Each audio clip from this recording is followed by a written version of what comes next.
Megan! Megan, are you there? It's really important and urgent. Hurry up and answer me.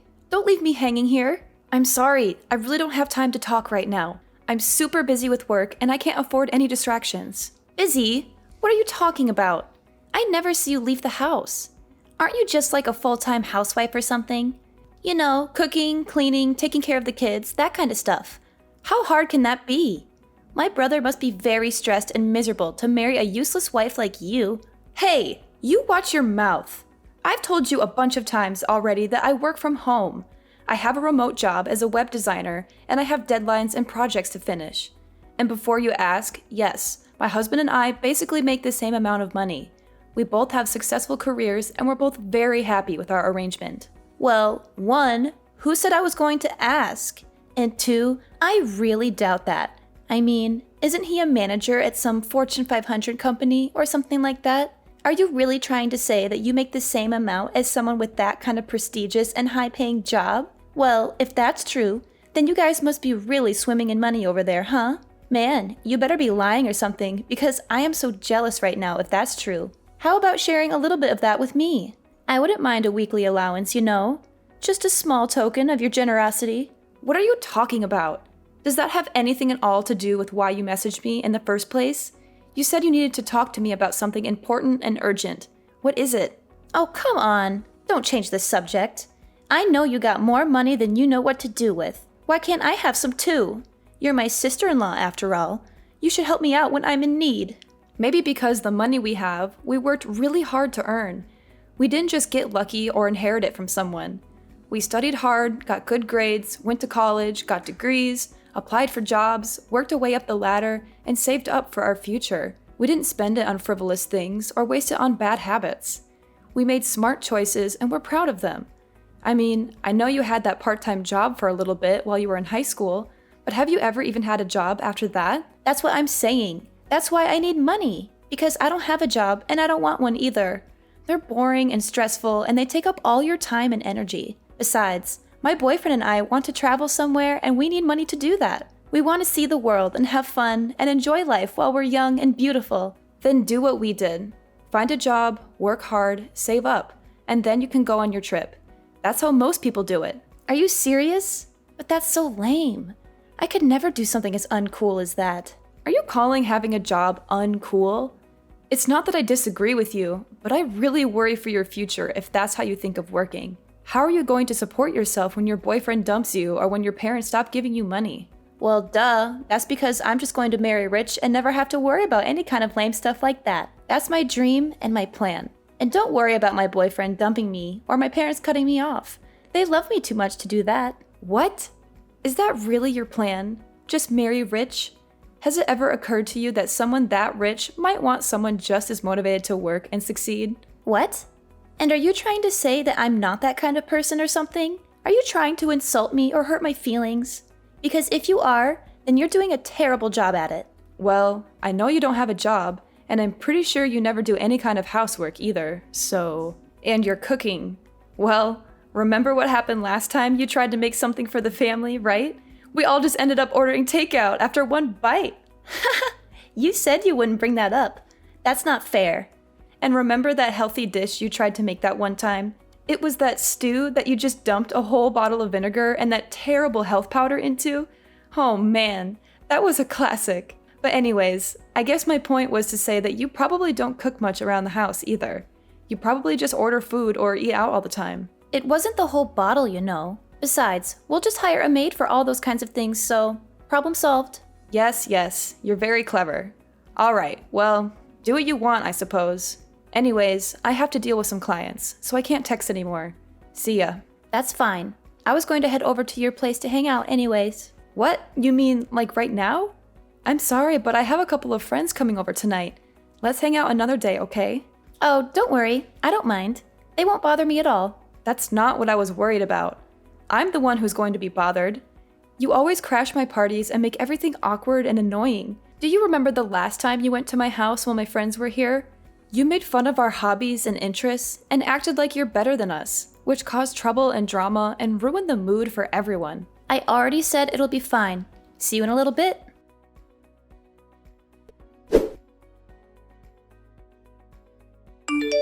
Flora, where are you right now? Where I am is none of your business. You are my sister-in-law, not my mother. It's not your duty to keep tabs on me and monitor my every move. I don't have time to argue with you. Tell me the truth. Did you sneak into my driveway and take the Ferrari that was parked there for a joyride? I need to know right now. Answer me. What's the big fuss? Why are you freaking out? It's no big deal. My boyfriend and I just thought it would be fun to take it for a little spin, that's all. What? A spin, huh? Yep. The wind and sun just feel amazing. We didn't do anything wrong. We just wanted to have some fun. And where, may I ask, did you get the keys for that car? Well, when I was leaving your place, I saw the key case lying there in a bag, and I just kind of helped myself. I thought you wouldn't mind if I borrowed it for a while. You wouldn't even notice if one was missing. You just rummaged through a bag you found at my place? It wasn't some random bag, it was yours. And I figured since we were sisters, what's yours is mine kind of thing, you know? Sharing is caring and all that. Flora, that bag wasn't mine. I don't own a bag like that. Oh, really? Oh well. I guess it doesn't really matter exactly whose bag it was. I mean, who could even worry about the small details like that when the keys to a Ferrari are sitting right there in front of you? It's like fate or something. Well, you better start worrying about them. Anyways, my boyfriend and I wanted to pretend honeymoon, so that's why we took it. We'll be back in a few days. You took that car so you two could go have a pretend honeymoon? That's what I said. And this guy says he goes to Harvard, so, you know, he'll be set for life. Maybe we'll even get married for real one day. Of course, if that were the case, then we could go abroad for our honeymoon, of course. I can picture it now, globe-trotting from one fancy hotel to the other with my new husband. It sounds dreamy, doesn't it? And now we're getting to practice that in this Ferrari. I would have never guessed this would be happening to me in 1,000 years. Today might be the day I ask him what he thinks about, you know, tying the knot. Stop talking about your fake honeymoon and return that car right now. Yuck. Chill out. Flora, this isn't a game. I am being serious. Don't let things go too far. Why are you always trying to spoil my fun, huh? How come you never told me you own such a cool car? Why did I just find out about this today? Flora, the car isn't mine. Wait, are you serious? It's not your car? No, it belongs to one of my friends who was at my place when you came over. You're not talking about the one really poor-looking lady, are you? That lady is not poor in the slightest. Well, if she really was rich enough to afford this car, then how come she wasn't wearing any expensive clothes or anything when I was there, huh? Because she's just the type of person who likes to spend money on cars and not clothes. Oh, I see what you're doing here. You're just jealous and you don't want me to have any fun. I get that you didn't want to lend the car out, but there is no need to lie to me about who really owns it. Oh my god, I literally cannot deal with you right now. Just bring the car back now, okay? Sorry, we already hit the freeway. I think it's a little late for that now. The freeway? Just where are you planning on taking it? Don't worry about it. Daniel is a great driver. It'll all be okay. Has he ever even driven a sports car like that before? Nope, he says it's his first time. And you took it on the freeway? I know, isn't it so cool? Just bring that car back now, okay? How many times do I have to say this isn't my car? Why are you so stubborn? Nah, we're good. After all, we need to use this car to get around on our fake honeymoon. This isn't a game, Flora. I'm being serious. Oh, and one more thing. I borrowed your credit card. Hold on a second. You did what? Yeah, I borrowed your credit card. Why didn't you tell me about that either? I didn't know you were a black card holder. I thought they only gave those out to celebrities and famous people and stuff. You must be really rich and successful, huh? What do you mean, black card? I don't have a black card. It's bad to keep lying to your sister-in-law like this, you know? You should be more honest and generous with me. After all, we're family, right? Wait, I am being serious. Do you have a problem with reading comprehension? That card is not mine. It belongs to someone else. Anyways, we'll be taking both your card and your car for our little escapade. We already stopped to get lots of clothes and other supplies for our trip with the card. And of course, we spared no expense and got all branded stuff. I think we've already spent like 20 grand or something. You've spent $20,000 using that card already? Yeah, and it doesn't seem like we're even scraping the limits of what this card can do. Who knew you could do so much with a black card?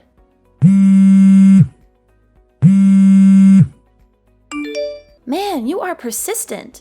Look, Megan, I'm trying to enjoy my fake honeymoon here, so I'm going to block you until we get back. Flora, you better not. Too late. Bye-bye.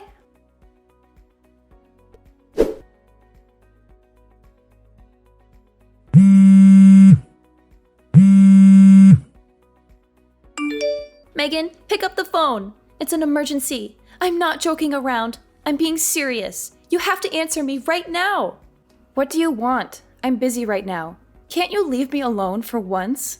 I can't use your credit card anymore. It stopped working. Was it a fake or something? Did you trick me into taking a fake card? Was the black card you stole a fake? Yeah.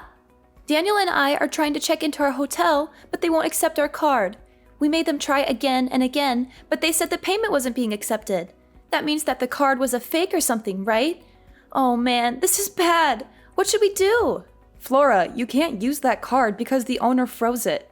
They realized someone stole their card and they called the credit card company to stop any more purchases from being made on that card. What? They froze the card? How could they do that? Yeah, it's that thing when you call the credit card company to stop any more purchases being made on that card. It's a very common and sensible thing to do when someone steals your card. I know what freezing a card means. But if the card is frozen, then that means we can't check into our hotel. And the room I booked was supposed to be one of the best suites this place could offer. It had a jacuzzi and a balcony and a minibar and everything. It was supposed to be our dream vacation. Maybe just try paying for the reservation with your own money instead. But we only have a little bit of cash on us right now. We spent most of it on gas and food and souvenirs and stuff. We thought we could use your card for everything else. I see. And if it was a hotel suite that I'm sure cost quite a bit, huh? Maybe just go to the bank and take out some money to pay the deposit. You know, the bank where you have an account with your own money. I didn't bring any of my bank cards on this trip. Wow. Are you serious? Going out to such luxurious places, but you didn't bring money, but only care about using a black card that's not yours? How irresponsible and selfish can you be? I didn't think I'd need to since I was going to be using your card instead. That's why I need you to go unfreeze the card right now. Please, please, Megan, please. You're my only hope. Look, I tried to explain this to you earlier, but that card doesn't belong to me. But that wasn't a lie? You weren't trying to trick me or prank me or something? Flora, open your eyes. Look at the card. What name is inscribed on it? Is my name Megan Flynn? But I thought I looked at it before I took it. Let's be real here. You barely read at a 4th grade level, so let's not pretend literacy is your strong suit. Don't be freaking rude. I know how to read. Okay, then take out the card. Hold it up to your face and reread the name printed on the card. But it can't be. I just glanced at it and I thought it said Megan, but it really says Megan. And the last names are the same. How can this be? It's quite the coincidence, right? Actually, that's how we both became friends, because we basically had the same name. We joked about how if we were a couple, people might have trouble telling us apart on paper. So then who the heck is Megan? Why don't you try asking your boyfriend who she is? Why would Daniel know who she is? Just try asking him, okay? Maybe he'll tell you something interesting. What the heck? When I asked him about Megan, he took the car keys right out of my hand and ran out the door. He didn't even say anything. He just looked at me with this guilty expression and bolted. He left me here alone with no money and no car and no hotel room. Well, that's too bad. Maybe you should have thought twice before stealing someone else's card and car. And you should have been more careful about who you trust.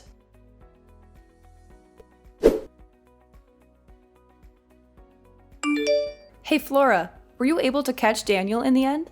Did you find out why he ran away from you like that? Well, you could say that, but the truth is that he just crashed the Ferrari. What do you mean he crashed it? How did that happen? Did he get chased by the cops or something? Right as he was trying to make his getaway, he got carried away, slammed on the pedal, and drove right into the parking lot fence. The front of the car has a little dent, but at least Daniel was totally fine. He didn't get hurt or anything. Do you realize what you've just done? What's the big deal? I just do not get you. I mean, just take it to the mechanic and it'll be fine, right? You're always freaking out over the tiniest stuff. It literally drives me crazy. You can't control my life. Look, I'm glad that your boyfriend was okay? But this is not just some little mistake. This is a huge mess. Besides, have you even figured out just why your boyfriend panicked and tried to run when you asked him about Megan?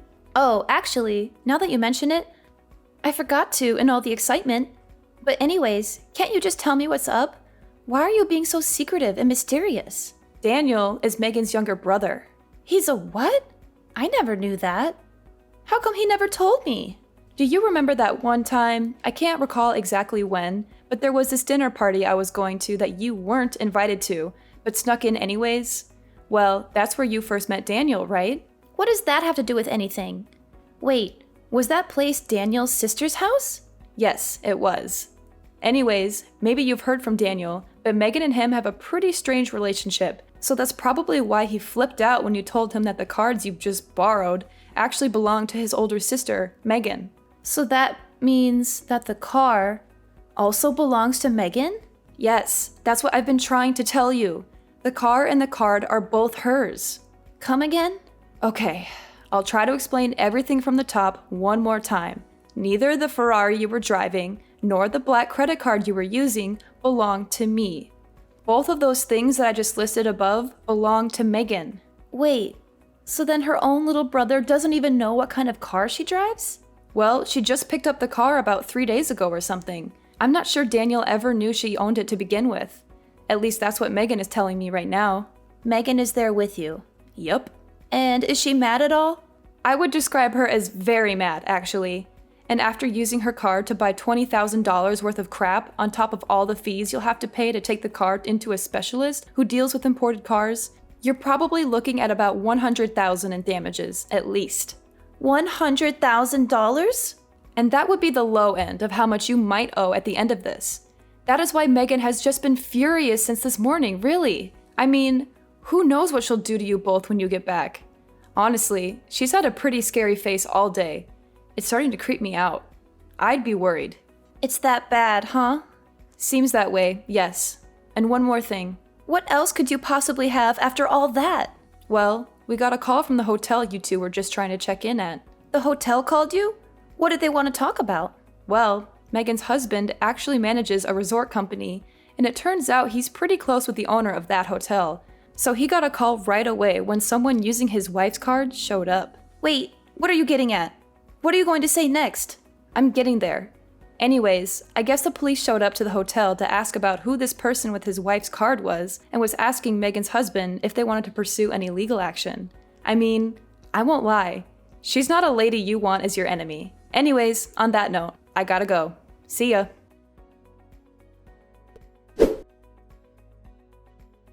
After dealing with the crashed car, Flora and Daniel finally came back home, both looking like dead men walking.